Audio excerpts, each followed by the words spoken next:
Thank you, Donald, and good evening, everybody. A busy day in politics and breaking news. In the last quarter of an hour, the government has suffered its 10th defeat on the EU withdrawal bill after the House of Lords voted for an amendment put down by Lord Patten, former Conservative politician and, of course, EU Commissioner, which backs powers to prevent a hard border in Ireland between the North and the Republic. So that's the 10th defeat in the space of a week the government has suffered on its EU withdrawal bill. Meanwhile, in the House of Commons, the Labour Party are using a fairly obscure parliamentary procedure to try and force the government to release secret documents relating to the Windrush scandal.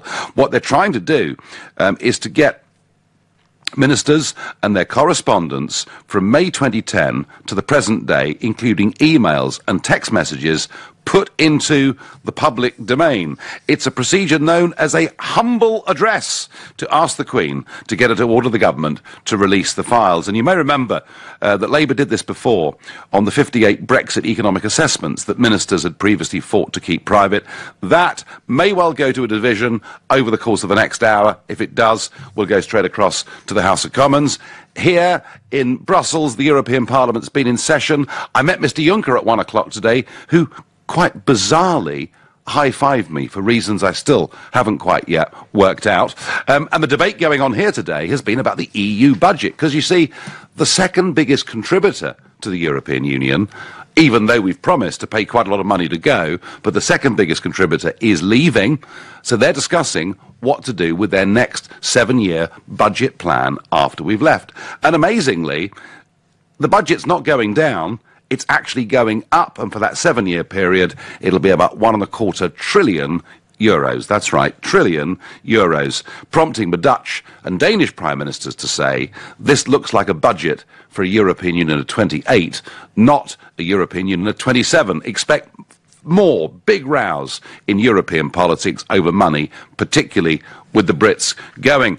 And the other big event, of course, today has been the Brexit War Cabinet, as it's known, has been meeting in an attempt to reach some kind of deal on whether the UK should leave the customs union clean or enter into this customs partnership concept. Now, this is an idea that's come, I think, really from the chief negotiator, Ollie Robbins.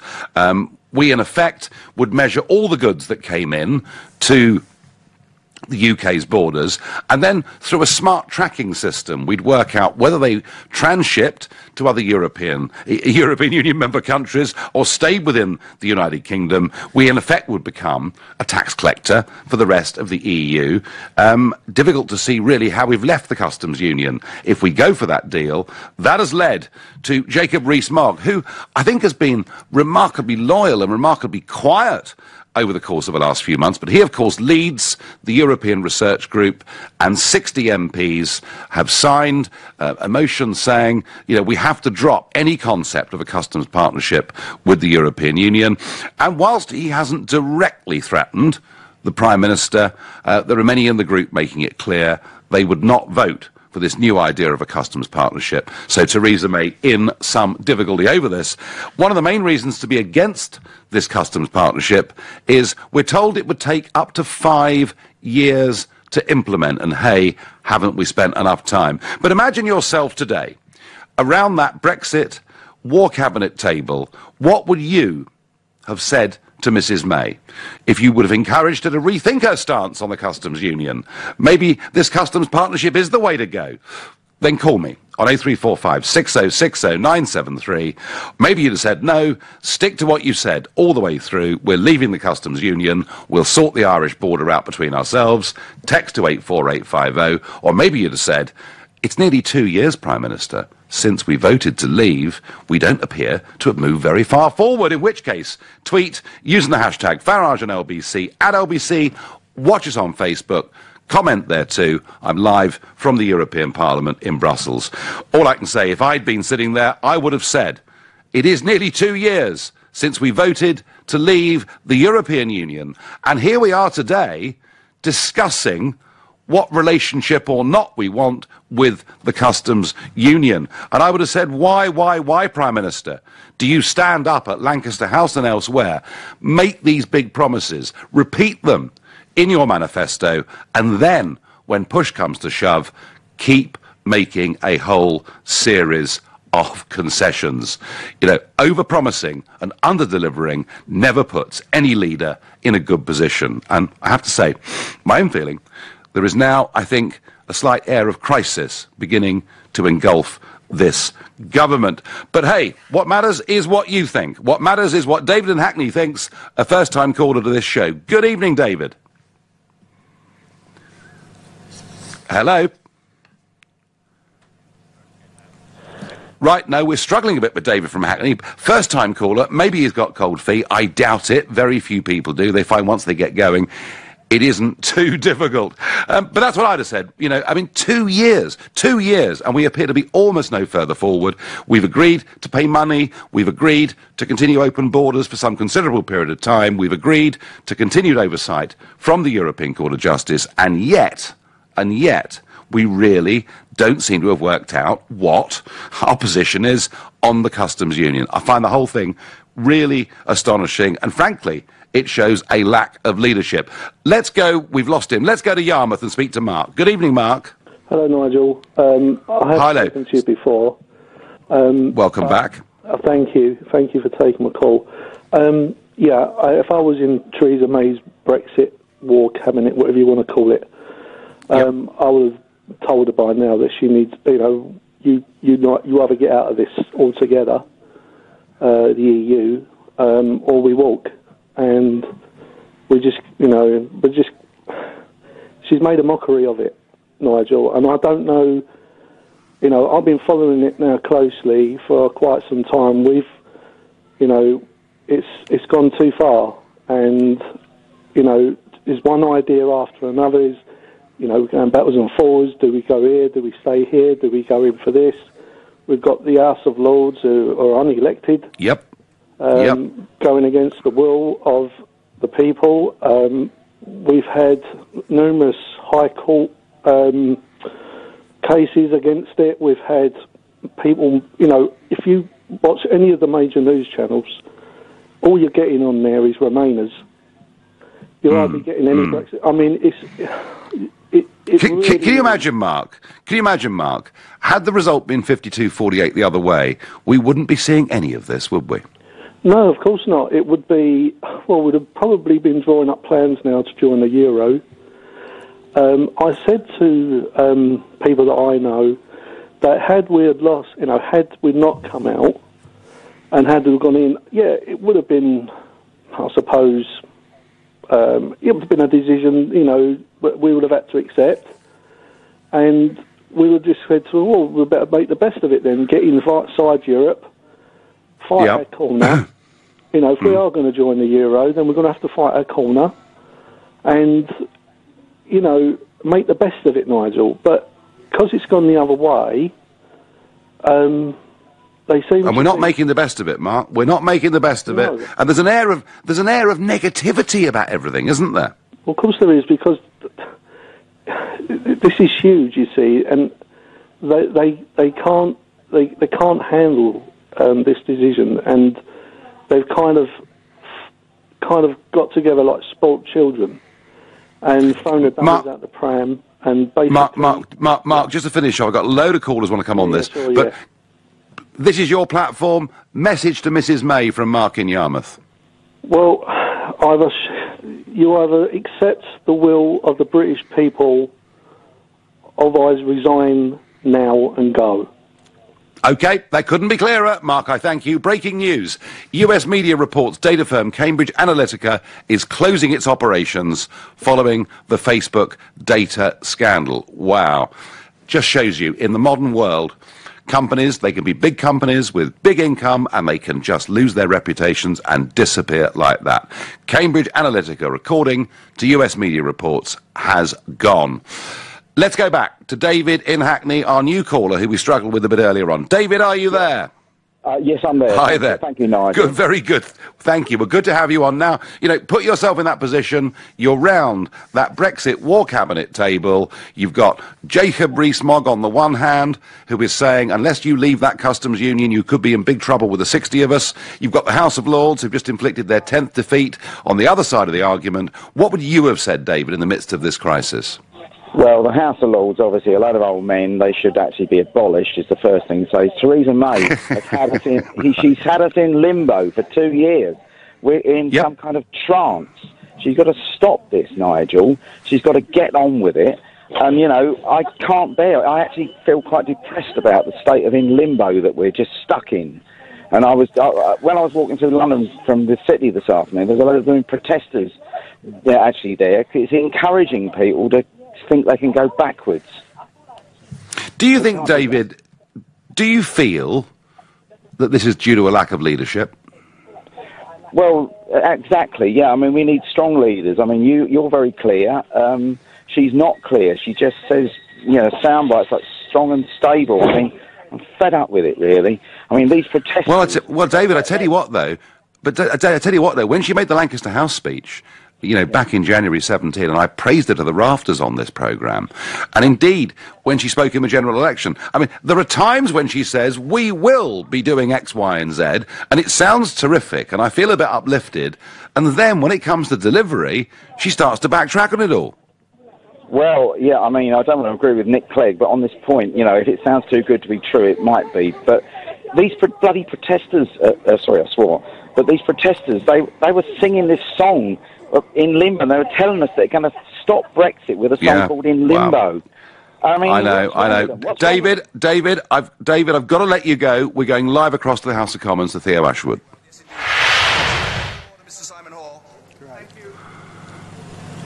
I know we lost it. Come back.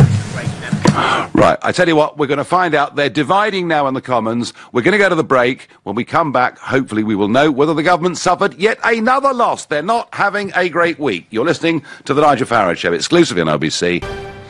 And the breaking news from the House of Commons is that MPs have rejected a Labour motion which sought to force the government to disclose 8 years of internal documents and correspondence about the Windrush generation by 316 votes to 221. And I'm guessing that's going to be at least something of a sigh of relief for the Prime Minister in this very difficult week. To get comment, I'm going straight to Theo Usherwood, LBC's political editor. Theo, good evening. Sigh of relief, Nigel, in Downing Street. You're quite right, because this was a real banana skin, this vote for the Prime Minister. Labour had tabled this motion for Theresa May to provide text messages, emails, any paperwork relating to the Windrush scandal. Of course, the aim for Labour was to try and expose fault lines and the problems with Mrs. May's insistence that everything was wrong when it came to handling the Windrush generation before, and that it was all there was a, if you like, you know, they were trying to hide what she'd agreed to when she was Home Secretary, and so they asked for the disclosure of all these documents.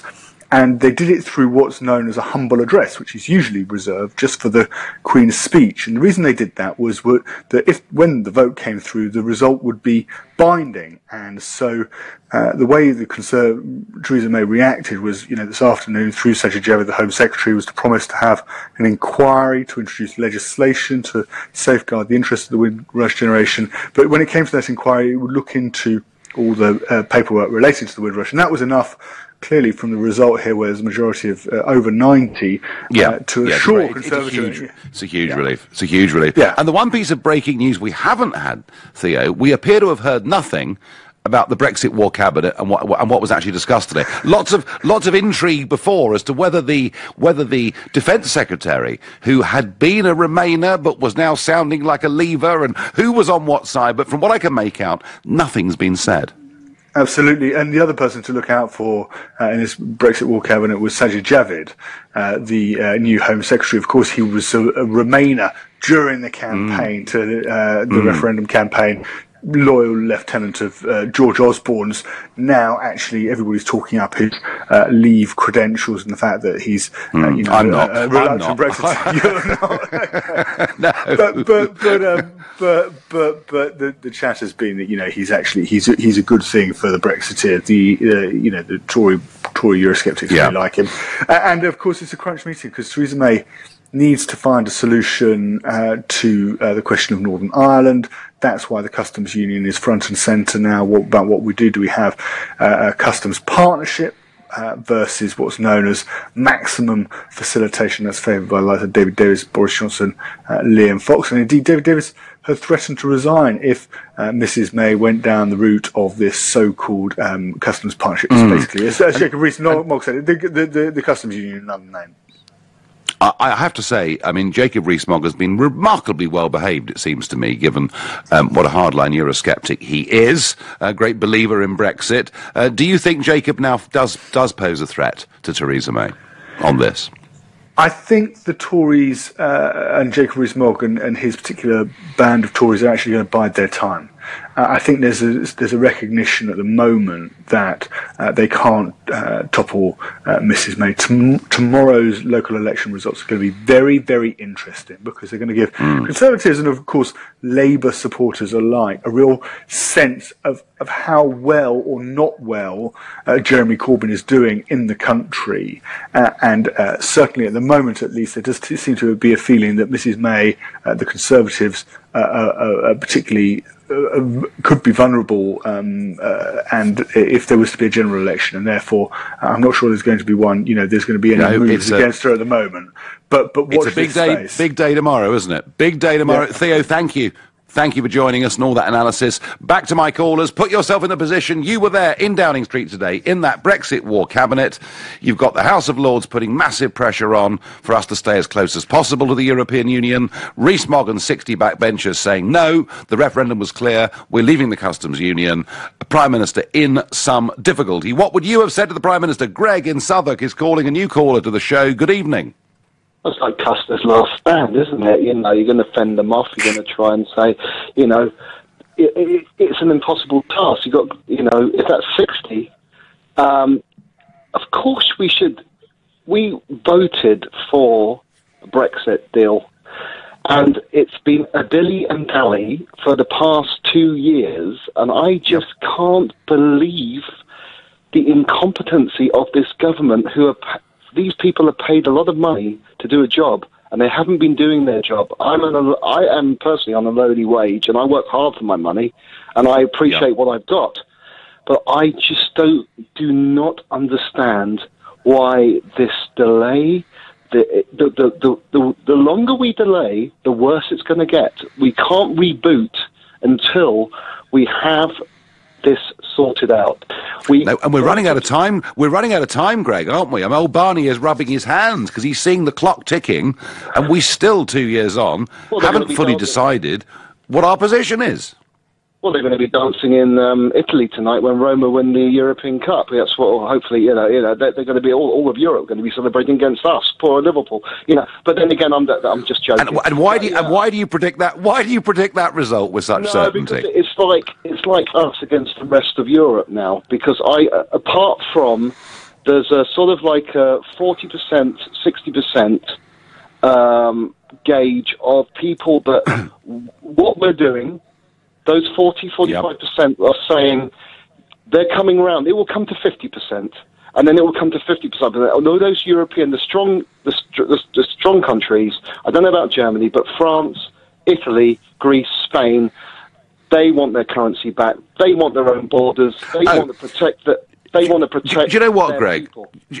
Do you know what, Greg? Whatever happens with our government and Brexit, there's one thing that's happened since Brexit, and that is Eurosceptic opinion is on the march right across the whole of Europe. You're absolutely right about that. Greg, in a word, what would you have said to Theresa May today? I shouldn't say it, but it's get your act together. Sorry, that's more than one word. Okay, that's fine. Listen, Greg, I sense a growing frustration amongst you and many, many others, and I thank you. Thank you. First-time caller for taking part in this show this evening. Thanks. Well, I said to you a few minutes ago that the US media reports that Cambridge Analytica is closing down, and I want to get some reaction to that. I'm going to go to Matt Navarra, Director of Social Media for the Next Web. Matt, good evening. Hi, good evening. Good evening. Are you shocked, surprised, or not by this news? I'm not surprised. I guess it was kind of in the pipeline. There's things going on still, I think, in London. We've still had the issues with what's going to happen with Zuckerberg. Is he going to actually come to the UK and face the questions? And also this is all going on during the middle of a conference that Mark Zuckerberg wants everyone's attention on, which is a bit of a diversion. But it's all happened in a very short space of time, really, hasn't it?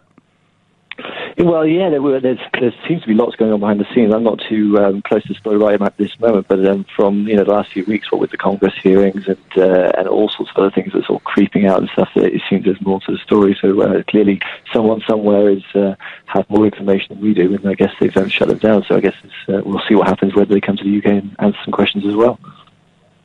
Yeah, I mean, clearly, Cambridge have a UK operation as well.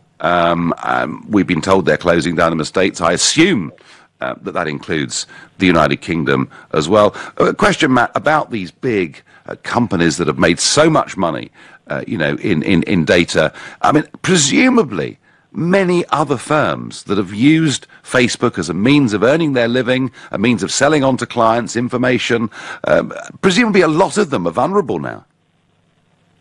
Well, it just depends how they've set up their businesses, I guess. If their business is based around things to do with Facebook in terms of data, and that's going to be massively impacted. So if it's a large part of their business, then this will have a knock-on effect on those as well. So it's not just about Facebook. Yeah, no, it could well. I think they'll be quite resilient. Yeah, no, listen, this is a story that's not going away. Thank you for joining us for Reaction. That was Matt Navarra, Director of Social Media for The Next Web. He mentioned Mark Zuckerberg. I went to a meeting today with the President of the European Parliament and the other group leaders, and they are desperately trying to get Mark Zuckerberg to come and appear here before the European Parliament, just as are the House of Commons as well. Having looked at Zuckerberg testifying before Congress, he didn't seem to enjoy it very much. I don't see him coming to Westminster or Brussels any time soon. Back to the War Cabinet meeting, the divisions that exist within it. Jacob Rees-Mogg on the one side threatening, the House of Lords on the other side defeating, now 10 times in the space of the last week or so, the government. What would you, if you'd sat in that room, said to Theresa May? Andrew in Lincoln, what would you have said today to Theresa May? Resign. Resign? Yes. She's completely gone against the mandate we gave her in the referendum, which were made absolutely clear. In fact, it was made so clear that I'd say that anybody who says we didn't know what we were voting for is a liar or a fool. And I don't think the ones who are objecting to it are liars, fools, so you can make your own mind up what I think of them. We should definitely believe in the customs union. It was, as I say, it was made abundantly clear to all of us, and the MPs led by May, who is taking the advice of an advisor above the Parliament. So you feel, Andrew, that the tail's wagging the dog here, do you? You feel the tail's wagging the dog here with Ollie Robbins dictating what we should and shouldn't do? We voted against these so-called experts, and they're there to take do and carry out the wishes of the Cabinet. They're not there to tell the Cabinet what to do. And May's taking the advice of one advisor above all cabinet ministers and all the people in the country. She's a disgrace, is the woman. Andrew, your point of view could not have been clearer. Thank you. Well, in the last half an hour, we've had the 10th defeat for the government in the last week or so in the House of Lords over the EU withdrawal bill. We've had a Labour motion in the House of Commons to get everything disclosed about Windrush defeated, and we've got the news that Cambridge Analytica are going out of business, all of which is exciting, and things are moving on. But one problem, we've not had enough time for you, the callers. So let's crack on. Let's go to Brendan in Kingston, a new caller to the show. Good evening, Brendan. Good evening, Nigel. A couple of things. Firstly, I think on the House of Lords, I do feel that you're vilifying them and perhaps misleading the listeners. And why do I say that? Because their role is they actually have no final say on any amendments in this legislation. As you know better than most, I'm sure, they put proposals and it will be for Parliament, the House of Commons, to decide whether those go through or not. So the final decision isn't with them. These are just suggestions. And well, yes, no. I have made clear, Brendan, to people, the Parliament Act of 1911 gave the Commons ultimately supremacy, yes, but they have been going against, conventions that have existed for decades, that they don't oppose legislation that is part of governing parties' manifestos. They are not behaving well, Brendan, in my view. Well, let's just remember, this is a government with no majority, yeah? It's relying on the DUP, and the convention in the House of Lords is very much based on implementing a manifesto that has been backed by a government that has a majority. It does not. And I heard you there, and it sounded like you would come on to the will of the people. Let's not forget, there is no will of the people support for Brexit, never mind leaving the customs union. 37% of the electorate voted to leave the European Union. So the majority of people... In one of the highest turnout elections, Brendan, one of the highest turnout elections in modern times. When you think... we were down to lower than 60% in general elections not so long ago, and there was a 73% turnout in this. It was the greatest exercise numerically in democracy ever, Brendan. Well, it may well have been, and the end result is just 37% of the electorate voted for Brexit. And comparing it to a general election, it is different. It's a referendum, so there is no majority. So what is your suggestion? Give up on Brexit? Well, I think you've got to clearly, when the referendum was held, the resounding result that came back from the people was, we don't know. There was a vast majority of people who basically said, when you add up, there was, 33% who wanted to stay in, 37% who wanted to leave. There was no majority either way. So there's clearly, and when you think about it, not a big surprise, there wasn't enough information to go on. Now more information is coming out. We saw in referendum, and it's looking horrendous, the prospect of leaving. Sorry? Now, it's looking... What's horrendous? What is horrendous about What is horrendous about freedom? What do you mean by freedom? The ability to run your own country, make your own laws, chart your own course in the world, and be the masters of your own destiny. Well, let's okay, all right. You really think leaving the European Union's going to deliver that? Let's give a good example. Just recently, we've got a new Home Secretary who is... Have I had any say in that? I mean, who runs this government? Who runs the country is the government. I don't vote for the government. That's voted for by MPs of the ruling party. I have no more control. Brendan, Brendan, we could certainly say that our system's imperfect. And by the way, I would get rid of this House of Lords. I would have done it some time ago. I think they're well past their sell-by date. I'd go for an elected Senate. I'd change the electoral system. I'd engage more people in politics. I'd get rid of this two-party dominance. There are lots of things, Brendan, I would like to do to reform the United Kingdom. But the point about Brexit is, at least it makes us a self-governing nation with the ability to do in the future whatever we want.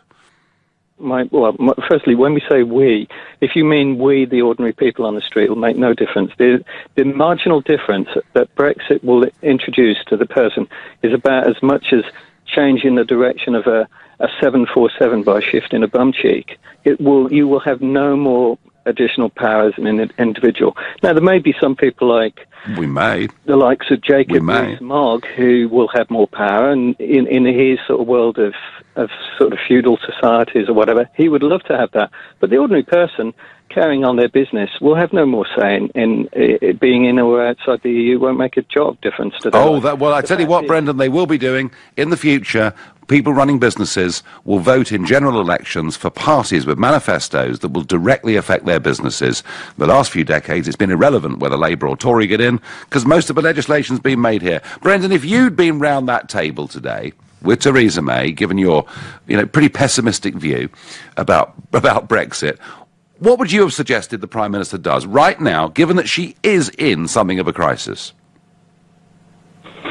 Well, she's clearly incapable of making any decisions, but I do think if she has to listen to the excellent work that's been done by the various subcommittees who have looked in detail forensically at the implications of leaving the customs union and listened to businesses. I work for a large business, and I can tell you the vast majority are saying, look, we want to stay in this customs union. It's very beneficial for this country, and you should listen and be guided by that rather than... Given that we do, given, Brendan, that we do more business...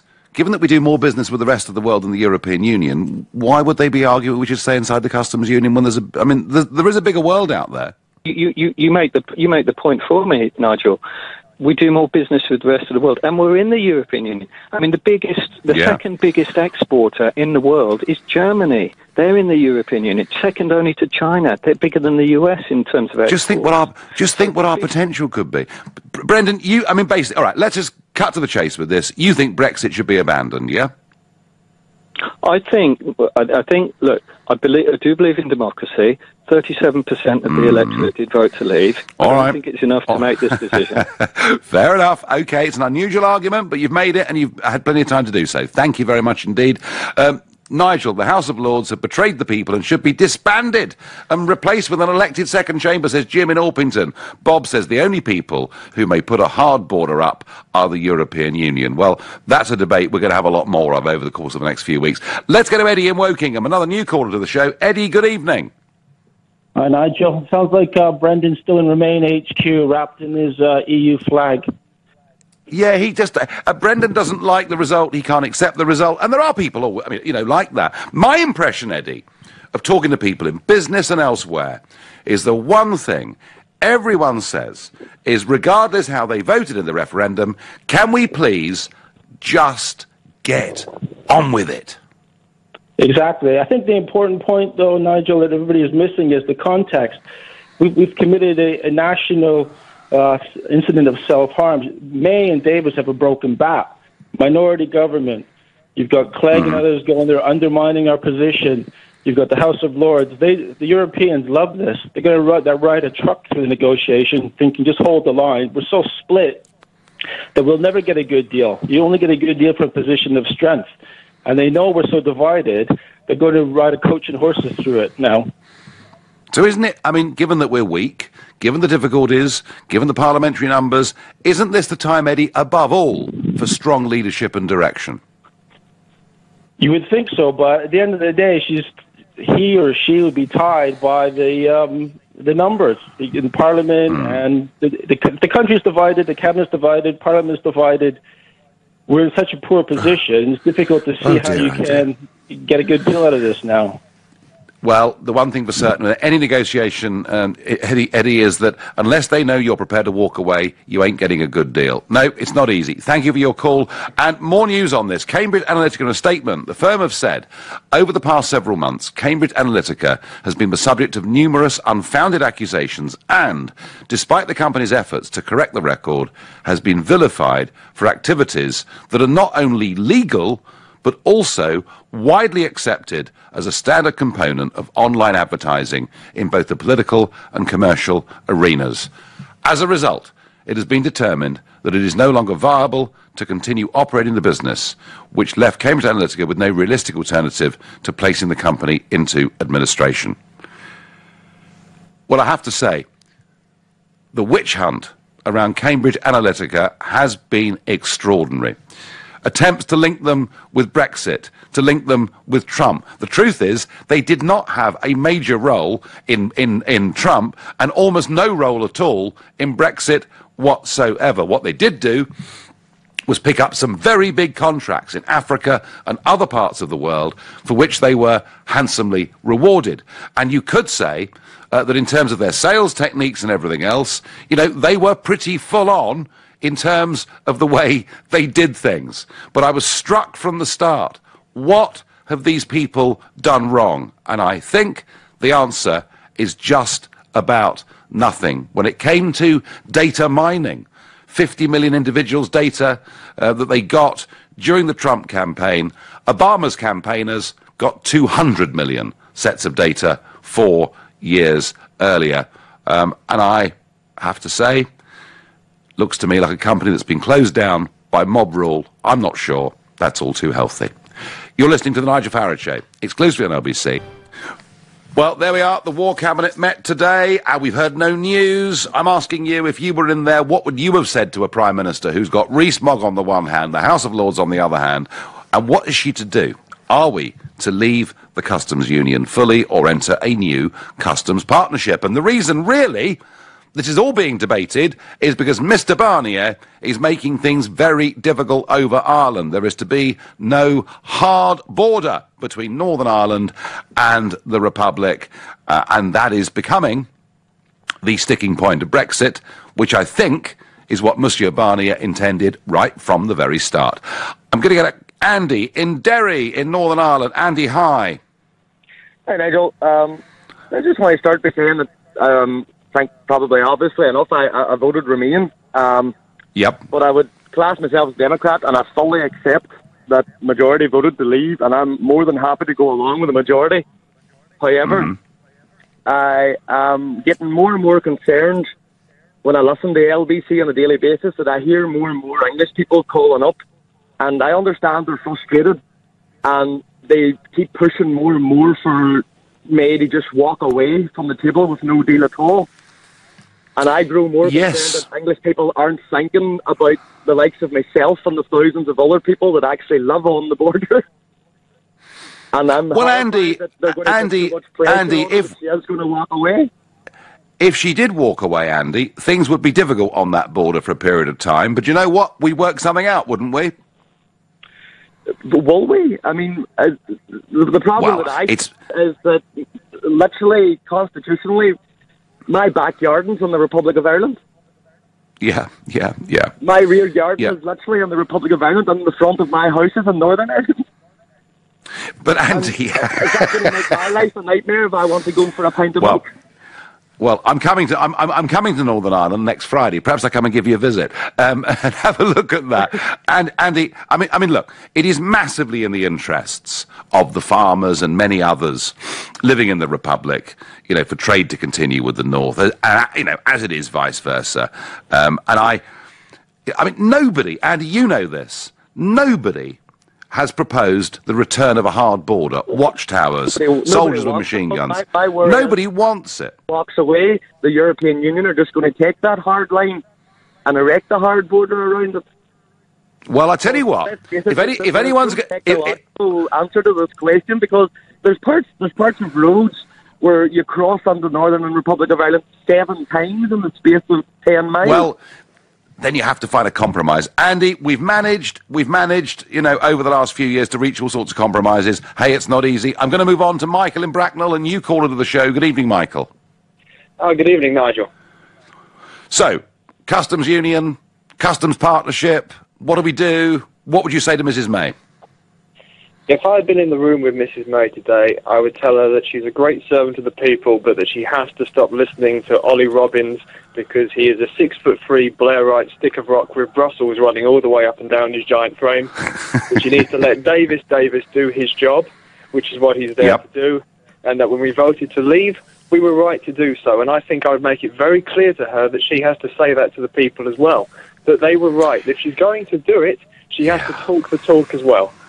And part of that is telling them what's going on in Europe right now. She has to explain to them about how the people in Greece are living thanks to the EU, that 97% of them are now anti-EU, that they're living on a voucher of €500 a month with a 300 voucher shopping for food shopping, and that in Germany, which you would think of being a European stronghold, that 48% of them currently, according to the latest poll, are anti the EU, with 79% of them being anti the immigration policy of the EU. Yeah, it's growing everywhere, isn't it? Yeah.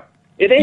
Yeah, it is. From that perspective, the EU to me seems like something which is essentially a sinking ship, and our choice is really whether or not we want to be lashed to the mast as it goes down or not. Yeah, we want to be in a lifeboat, Michael, don't we? Absolutely, that's where I want to be, certainly. But this would require an act of genuine leadership. You know, I would love her to stand up and say to Barnier, we will not be talked down to by an unelected Brussels official like you. You know, I'd love her to stand up and say this. I'd love her to tell the British people that had we voted Remain, we'd be part of something heading rapidly towards having its own army, insisting that all its new members join the euro. I'd love her to do this, but Michael, does she have it within her to do it? I wish she did, but I think that she's poorly advised, and I think she's one of those people who likes to keep her own counsel and not say those kind of speeches. And it's just. But in the end, you know, I know, having led a political party through all sorts of good times and bad, it doesn't matter who's advising you. In the end, you're the leader. You've got to make those decisions, haven't you? She does indeed, and unfortunately, though, I don't think those are the decisions she'd make. I think she needs to strut into Brussels and say what she wants and go for it, or just leave and walk away, because that is the other option. Yep, no, I think you're right. Either step up to it, go for it, try and carry the country with you. I've always said, Michael, if she stood up and did something like this, if she carried the country with her, she'd find the parliamentary numbers improved as well. Michael, I thank you. Let's go to Martin in Glasgow. Martin, good evening. Yes, good evening, Nigel. Well, I'll tell you exactly what I would say to her at that meeting. Resign and get a backbone. You're a disgrace. I have never seen anything like this in my life. And for goodness sake, how MD can come on this station and defend that gravy train known as the EU beggars belief. And probably a lot of them are in the left wing as well. And I just find that unbelievable. I just cannot believe people support that thing. And really and truly, this has been dragging on for 2 years. And I want to know exactly what's been happening in that 2 years. They should be in there, the civil servants and the government, every day negotiating. All I hear is every so often, every 3 months, and I'm saying to myself, now wait a minute here, this is a serious situation. They should be in there. Now, I don't know what's going on behind the scenes, but it's quite obvious to me what we've been told with the press and so forth. Well, all I can assure you from the gossip over here, you know, that I get in Brussels, nothing very exciting is going on, I promise you. No, it's quite obvious. And she's a Remainer. She's dragging her feet. Your heart's not in it. It's like anything in life. If your heart's not in anything, and you say you have to go with something, you won't do it 100%. And most of that cabinet, by the way, are Remainers. And I'll tell you one thing, I voted Conservative up here the last time. I'll tell you right now, never again will I be voting Conservative. That is for definite. You feel that strongly? Oh, I feel very strongly. No, you do. I can tell. You're not alone. Norma's got the solution. She says Southern Ireland, the Republic she means, should take the plunge and come out with us. Problem solved. I'd rather agree, Norma. And one day, do you know what? I think they will do that too. Sylvie says, Nigel, I agree. The MOG is behaving extremely well, considering the frustration he and the rest of the real Brexiteers in the House of Commons must be feeling. Peter says, we are blaming May and Labour and the Lords. No, none of this would be a problem if her own party towed the line. Well, Peter, none of this would be a problem if she hadn't held that general election. And on Twitter, I get, you must get so tired of those pessimistic callers wanting to capitulate to Brussels. Where is the entrepreneurial, positive and pioneering spirit? Well, do you know what? I was sitting on Eurostar this morning, reading the Financial Times, amongst others. I got to the letters page. A letter by David Miles, Professor of Financial Economics at Imperial College, London. This was his letter. General Charles de Gaulle, reflecting from London on the nature of leaders of Britain in late 1940, wrote in his memoirs, whether they are members of the government, military leaders, high officials or personalities from Parliament, the press or the business world, all displayed a striking and imposing loyalty and assurance with regards to British interests. How often indeed have I savoured the humour with which, overworked though they were, they judged men and events in the midst of the drama which was sweeping us all about as the sea sweeps pebbles. But there was in each of them a devotion to the public service, and between all of them a community of aims which bound them together. The whole gave an impression of a cohesion among those in authority which I very often envied and admired. And that was what Charles de Gaulle said about British leaders in 1940. And just look at where we are. OK, we're not about to be invaded, but we are on the verge of making the biggest peacetime change of our lives. And they're arguing like cats and dogs, and nobody is giving us genuine vision and leadership.